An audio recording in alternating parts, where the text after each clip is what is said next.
Your liver is the hardest working organ in your body. It doesn't get a break. Every toxin, every chemical, every medication, every gram of sugar, it all gets dumped here. And it's the liver's job to filter it. And there's one kind of sugar that creates a major problem: fructose. Now, most people think fructose? That's natural? It's in fruit? It can't be bad.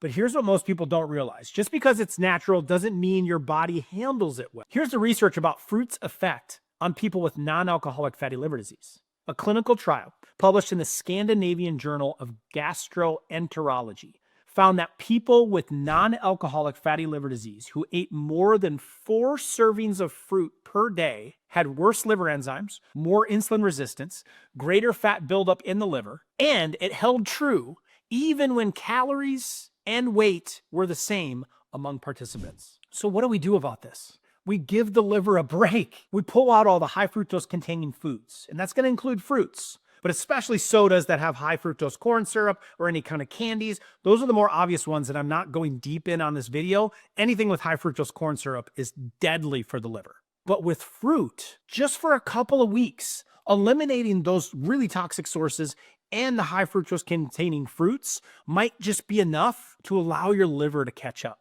to clear out the excess fats, to give it a little bit of a reset. And the good news, you don't have to cut out fruit forever. That's not what I'm saying. There are several fruits that your liver actually loves. I'll share what those are in just a moment. But first, let's walk through the fruits that I recommend cutting out during your liver reset. But not forever, but for at least the next 14 days. We've got to give your liver a break. That means pulling out the highest fructose fruits, even if they look healthy on the surface. And it starts with one of the most favorite in America, at least, bananas. They look clean, but they are sugar heavy. A banana has the same amount of sugar as 1.5 donuts. I'm not condoning eating donuts. I'm just saying that's a lot of sugar. It's a lot of fructose, dense in fructose. The liver has to burn that or store it as fat. If your liver is already overloaded because of bad food choices and alcohol and over-the-counter medications like ibuprofen and Tylenol and aspirin, adding in more fructose is going to add fuel to the fire. Number 2, grapes. They are so easy to overeat. I did this a lot as a kid. They're mostly water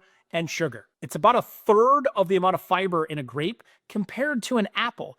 So that fiber is very important to offset that fructose impact in the body and in the liver. But more importantly, the grapes don't make you feel full. So you just keep eating them. 2 handfuls can be gone real quick, and that's 20 to 30 grams of sugar. All of it slams the liver at one time. Speaking of apples, I'm going to pick on red ones for just a minute. Fuji, Gala, Red Delicious. I love apples, but when you're trying to reset your liver, the red ones have to go for a period of time. They each contain 15 to 20 grams of sugar per apple. Now, there's a lot of fiber involved with it, but most of the sugar is fructose. That's going straight to the liver. In just a moment, I'll show you the type of apple that you can have, even if you are resetting your liver. Once the liver is cleaned out, you can add red apples back in down the road. So I'm not cutting them off forever, but for this period of time. And then there's oranges, pineapples, mangoes, melons. I love these fruits. I love the taste of them, but these tropical fruits are some of the worst during a cleanse. They're sweet and they're refreshing, but they're high in fructose. 1 cup of mangoes is 23 grams of sugar. 1 orange, 12 grams. Pineapple, watermelon, same deal. Tons of sugar in them. And orange juice, that's just a concentrated blast of liquid fructose. One of the worst drinks outside of soda to be having if your liver is taxed. There's no fiber in it. It's all been removed and stripped out. So it goes down fast and it spikes your liver almost instantly. Even if it says 100% juice on the outside, your body treats it like soda. So if I'm going to have juice, I stay away from apples and orange and these processed conventional juices, and I go more green juice, which is going to be a bit more vegetable involved, much more rich in fiber and nutrients, and way lower in fructose. Next is dried fruit. This is one of the biggest traps for people trying to eat healthy. Raisins, even dates and figs. They all seem very natural. There's a place for them in our diets when we're trying to heal the liver and get the weight off. They are dehydrated sugar bombs. When you take the water out of something, you concentrate everything. Just 5 dates contain 30 grams of sugar. That's more than a can of Coke. And there's not tons of fiber in it. There's a little bit, so you're not getting as much fullness. So you just keep snacking on them, especially with raisins. Doesn't mean dried fruit is bad. It doesn't mean fruit is bad. But if your liver is overloaded, you've got to stop feeding the problem. So take these fruits out for at least 2 weeks. Give your liver space to breathe and let it process fat. Let it start healing. After that, some of these can be added back in the right way. I know what you're thinking. I got to cut all this fruit. What can I eat? Don't worry. You don't have to go fruit free. There are still fruits that you can eat that actually support your liver. They're low in sugar, they're high in fiber, and they're packed with antioxidants, which is going to help the liver fight instead of hurt it. So let's go over those next. Fruits your liver loves. First one out of the gates, lemons and limes. I have these all the time. They're constantly in the Living Goods fridge, whether it's the juice, concentrated, but more importantly, fresh lemons and fresh limes we regularly have cut up in our fridge. They're at the top of the list. They're loaded with vitamin C, loaded with antioxidants. They help reduce inflammation. They help support bile flow, which is going to help break down fat metabolism in your body and help to detox it. There's almost no sugar in these at all, and they're a great way to start the day, whether you're having a warm glass of water, a room temp or cold glass of water in the morning with some lemon water signals the liver to start flushing. It also helps to break down any built up calcium deposits in the kidney or in the liver. Number 2, berries. Blueberries are my favorite. Your liver loves them. Also, it includes raspberries and blackberries. All excellent choices. Very low on the glycemic index, which means they don't spike your blood sugar like other fruits do. They're high in fiber, so they're slower to absorb, and they are packed with antioxidants, polyphenols. They help protect cells of the liver. In fact, some research shows that berries can lower liver enzymes. They actually improve insulin sensitivity if you have insulin resistance. Now, keep your portions simple. A half a cup to a full cup is perfect. This is my preferred fruit. If I'm going to make a smoothie, it's berry-based, not mango or pineapple or some other fruit. Keep it berry-based. You still get good flavor, and you avoid those high spikes of fructose. Number 3, grapefruit. Grapefruit is a powerful liver helper.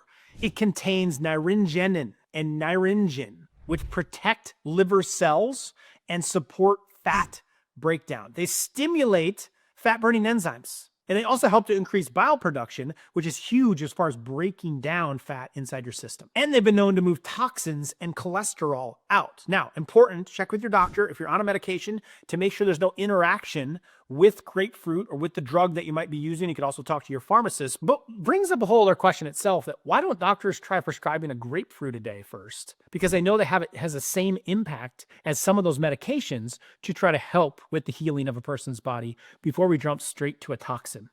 Just some of the stuff that goes through my brain. Next, Granny Smith apples. I told you earlier we'd bring apples back up, and this is the one to keep. They are lower in sugar than the red varieties. They're higher in fiber, and they're also higher in polyphenols, which we talked about is protecting the liver. That tart flavor that they bring, that's a sign of less fructose, and it's a better option for the liver. I like to have mine with a little bit of cashew or almond butter. Amazing treat. Next is the kiwi. Low in sugar, fat burning. They actually help your metabolism. They're high in vitamin C. They support digestion. They support kidney health. And they're easy to add in once a day. They are great with a meal or as a light snack in between. Next is the avocado. Yes, it's a fruit. It's very low in sugar. It's high in glutathione, which is the precursor for the street sweeper that supports and detoxes your liver and the rest of your body. Contains lots of healthy fats, which helps to balance blood sugar levels, helps to curb cravings and help you feel more full. It also helps absorb nutrients from other detoxifying foods. So these are safe to eat daily and can be added into a lot of different meals creatively. Those are the top fruits. Now, a bonus tip here, go quality as much as you can. Go organic when you can, go non-GMO when you can. For thin-skinned fruits like apples, especially berries and grapes, really need to make sure you get those organic because they absorb so many different chemicals that are sprayed on them. And so you don't want to be eating a fruit, even if it's healthy for the liver, that comes with a dose of pesticides. So try to get those thinner skinned ones more organic. So to sum it up, you're cutting out the worst offenders while your liver heals. But you don't have to abandon fruits altogether. You've got some of the key ones you can leave in. And once the liver heals up, the weight comes down, your energy rises, your skin gets better, your liver enzymes perform better. You can add some of those other fruits back in. And if you're going to have mangoes and oranges and these fruit juices, have them earlier in the day so your body has time to deal and burn up the excess sugar that goes in. But if you cut these out for at least 2 weeks, the pressure is going to have an ability to lift. Your liver is going to start to repair itself, and it repairs itself fast. In fact, research shows that with the right foods and the liver support, you can drop up to 43% of the fat in your liver in just 14 days. That's not theory, that's real. Those are measurable changes. However, fruit juice is just one piece of this liver food puzzle. In addition, there are 7 unexpected foods, many of which are probably in your pantry right now, that are also quietly destroying your liver and blocking fat loss. So in my next video, I walk you through all 7 of these and show you what to eat instead to put together a complete 14-day liver reset diet. I'll include that link here. If you're serious about getting weight loss through healing your liver, click to watch it next, and I'll see you there.